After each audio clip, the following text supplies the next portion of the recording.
Sometimes medications work so well that you experience virtually no side effects whatsoever, enjoying only relief from the condition they were intended to treat. And in the case of other medicines, you may notice immediate side effects. Unfortunately, one particular medication is now being pulled from the market because it's so potent it could actually be toxic to users, according to the US Food and Drug Administration (FDA).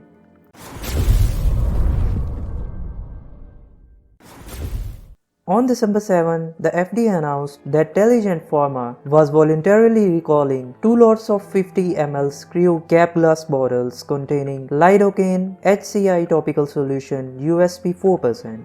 The affected medications can be identified by NDC number 63739-99764, lot number 15594, and expiration date 5/2023. The recalled lidocaine may be super strong. Use of the medication could lead to serious illness or death. If you have the medication at home, don't use it.